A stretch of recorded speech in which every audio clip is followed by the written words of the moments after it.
Um, who am I going after? I would say, I've said this over and over and over. I know everybody's going to kill me for it again. Blank check to Ed Cooley. Number one thing, blank check. He's not going to take it. He's going to look at it. He's going to think about it, but he's not going to take it because he can't leave Providence for Georgetown. We know that. Ed Cooley's burner in the chat said it's not him. He's not going. He's not going. I agree. I'm agreeing with that. I'm just saying you might as well try. Number two, Rick Pitino. I know he's 70. I get it. But what Rick Pitino will do is get Georgetown back to credibility, respectability, so that in 3 years, when Rick retires, you're in a better spot to find the long-term answer. He's the short-term fix because he can coach his ass off. And with a portal, he'll get players. I think there's a lot of pressure from Georgetown to hire Pitino. I just don't know if they will do it. You want some other names? I'll give you some other names.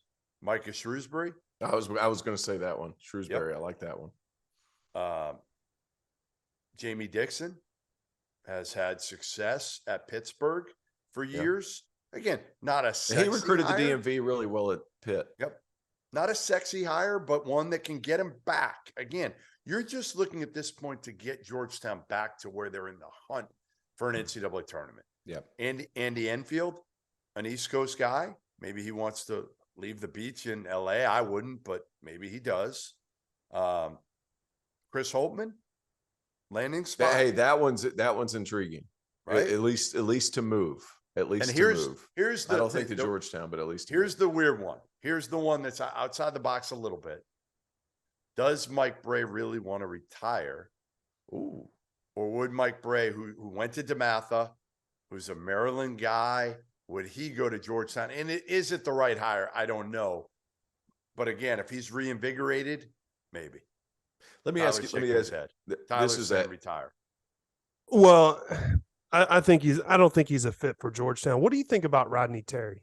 That's exactly what I was going to bring up. In a hypothetical world, they finish out great in the Big 12, deep into the second weekend, Elite Eight-ish. And Texas decides to move on to somebody else. He's got no ties. No ties to the Northeast. I think you got to have somebody. All the people I've mentioned have some ties to the Northeast. I would even include Ryan Odom in that conversation, lower down the list, but he was at UMBC. They had the best win in college basketball history, upset-wise. I put him further down the list, but to me, you got to have somebody with Northeast ties. Rodney Terry has never been close to the Northeast. He's been a Texas, UTEP, Fresno, and was an assistant at Texas for a long time. I do feel like Georgetown has a national recruiting ability, though. They do. They have cachet with recruits to where it's. But you got to get bounce back guys now, though. That's right. You're right. You know what I mean? Right now, in order to get this thing back, I think you got to go portaling and really get some dudes that left the DMV. And like Kevin Willard did, right? Yeah. I mean, Kevin Willard got this thing going right away, at least to a point where they're in the hunt for that's all you would want at Georgetown. Get us in the hunt. And Rick Pitino will get him in the hunt quickly.